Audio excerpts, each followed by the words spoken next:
जय हिंद दोस्तों। इससे पहले वाला हम लोग क्लास किए थे पंचवर्षीय योजना के तृतीय पंचवर्षीय योजना के बारे में हम लोग पढ़े थे, लेकिन तृतीय पंचवर्षीय योजना हम लोग उस वीडियो में पूरा नहीं कर पाए थे।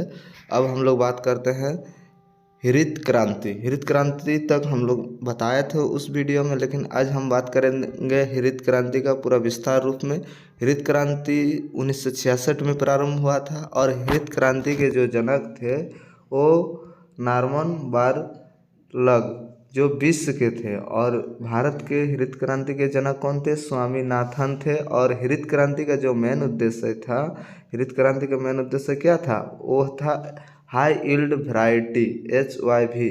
और भारत में हरित क्रांति का जो केंद्र था वो यूपी के समाली में थे। और देखने वाला बात यह है कि हरित क्रांति में ज़्यादा फायदा कौन स्टेट को हुआ था? पंजाब को हुआ था। हरित क्रांति में सबसे ज़्यादा फायदा कौन स्टेट को हुआ था? पंजाब में हुआ था। सफल नहीं रही ये योजना, असफल रही। इसके मुख्यतः 3 कारण थे। 3 कारण क्या क्या थे? पहला कारण था कि वो चीन के साथ युद्ध हुआ भारत का, उस समय क्या हुआ? नेहरू जी की मृत्यु हो गई। दूसरा कारण क्या था? 1965 में पाकिस्तान के साथ युद्ध हुआ। तीसरा कारण क्या था कि 1966 में भीषण सूखा आया, जो लाल बहादुर शास्त्री ने उस समय नारा दिया था, जय जवान जय किसान का उस समय वो नारा दिया था। और तृतीय पंचवर्षीय योजना के बाद क्या हुआ कि अवकाश काल आया 1966 से लेकर 1969 तक। तीसरी पंचवर्षीय योजना विफल होने के कारण इसे रोक दिया गया। 3 वर्ष की अवधि के वार्षिक योजना चला गया। अब बात करेंगे चौथी पंचवर्षीय योजना। इसका जो मेन उद्देश्य था कि आत्मनिर्भरता, कृषि तथा सिंचाई पर महत्व। इस योजना का प्रारूप योजना आयोग के उपाध्यक्ष DR गढ़विल ने तैयार किया। मई 1970 में संसद में रखा था वो। और चतुर्थ पंचवर्षीय योजना का जो है प्रमुख कार्य था कि 14 बैंकों का राष्ट्रीयकरण, इसरो की स्थापना की। इस योजना में भारत की कृषि वृद्धि दर में सर्वाधिक रही। तो चौथी पंचवर्षीय योजना में जो भारत की कृषि का जो वृद्धि दर था वो सर्वाधिक रही थी उस समय। और इस योजना में प्रमुख तथ्य क्या था कि उड़ीसा में भीषण चक्रवात आया 1971 में, बांग्लादेश युद्ध हो गया, शरणार्थी संकट आ गया, और क्या था? परिवार नियोजन। अब हम लोग बात करेंगे 5वीं पंचवर्षीय योजना। कब से कब तक चली थी? 1974 से लेकर 1978 तक चली थी। इसका मेन उद्देश्य था गरीबी हटाना, आत्मनिर्भरता की प्राप्ति। उस समय क्या था कि मोरारजी देसाई की सरकार आई। गरीबी हटाने के लिए उन्होंने क्या किया? 20 सूत्र कार्यक्रम लाया। और 1975 में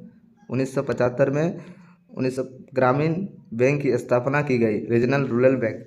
26 सितंबर 1975 में ग्रामीण बैंक की क्या हुआ? स्थापना की गई। मेन उद्देश्य क्या था ग्रामीण बैंक का स्थापना के लिए? कृषि, व्यापार, वाणिज्य, ये सबको ऋण प्रोवाइड करते थे। इस योजना में पहली बार गरीब हटाओ का नारा दिया था। तो गरीब हटाओ का जो नारा दिया था वो कौन सी पंचवर्षीय योजना में नारा दिया था? वो 5वीं पंचवर्षीय योजना में नारा दिया था। गरीबी हटाओ का नारा कौन सी पंचवर्षीय योजना में दिया था? 5वीं पंचवर्षीय योजना में गरीबी हटाओ का नारा दिया। उसके बाद क्या था? वो रोलिंग प्लान आया 5वीं पंचवर्षीय योजना में, जिसको हिंदी में बोलते हैं अनवरत योजना है।